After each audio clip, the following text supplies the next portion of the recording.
Nirna Lumanturuan. Di sini saya akan menjelaskan modal ekonomi pemberdayaan masyarakat.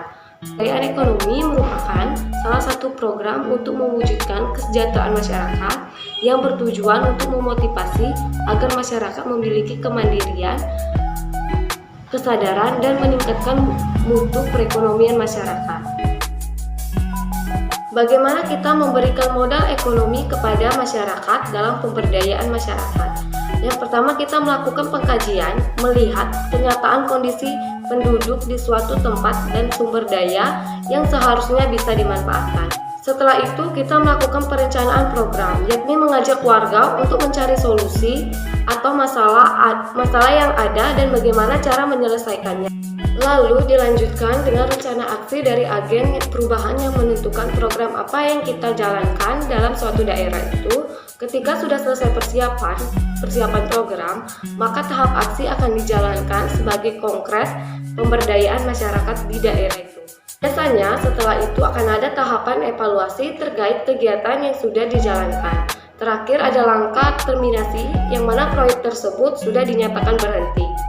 Potensi ekonomi dalam hal ini adalah sumber daya desa yang dapat digunakan untuk meningkatkan perekonomian masyarakat yang ada di desa.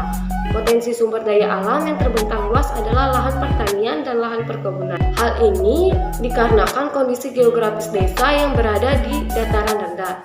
Hal ini dikarenakan daerah geografis desa yaitu di dataran rendah. Dari sektor pertanian, hasil utama di desa itu bisa jadi padi, jagung, kacang kedelai, dan tanaman lainnya.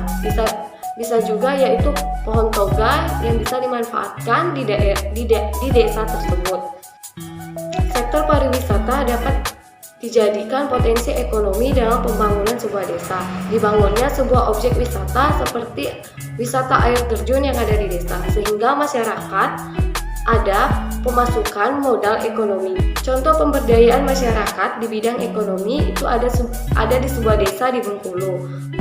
Ada sebuah tim yang datang di sebuah desa dengan menyadarkan masyarakat bahwa sungai yang selama ini mereka pakai untuk membuang sampah itu ternyata bisa dimanfaatkan untuk mencari penghasilan. Ketika mereka melakukan pemberdayaan, ia melibatkan para pemuda desa tersebut hingga sungai pun kini menjadi harta yang perlu dijaga dengan baik.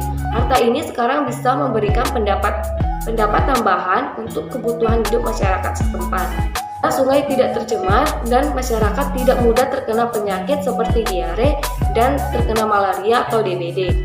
Pada dasarnya, pemberdayaan ekonomi ini difokuskan kepada sektor kemajuan dan penyadaran masyarakat terhadap hal yang ada di sekitar yang sekiranya bisa dimanfaatkan untuk mencari penghasilan masyarakat yang ada di sebuah desa atau di sebuah masyarakat tersebut. Dengan demikian, pemberdayaan ekonomi masyarakat adalah kegiatan ekonomi yang dilakukan oleh masyarakat yang dengan secara swadaya mengelola sumber daya apapun yang dapat dikuasainya dan dapat ditunjukkan untuk memenuhi kebutuhan dasarnya dan keluarganya. Upaya untuk pembangunan ekonomi ini mengarah pada perubahan struktur yang memperkuat kedudukan dan peran ekonomi rakyat dalam perekonomian nasional. Jika masyarakat dapat mengelola sumber daya alam yang ada di desanya dengan maksimal dan dengan baik, maka masyarakat di desa akan maju dan modal perekonomian masyarakat dapat tercukupi untuk kehidupan mereka sehari-hari. Baiklah, sekian dari penjelasan saya dengan materi modal ekonomi dalam pemberdayaan masyarakat. Apabila ada yang kurang, saya mohon maaf. Semoga ilmunya yang saya sampaikan itu bermanfaat. Terima kasih.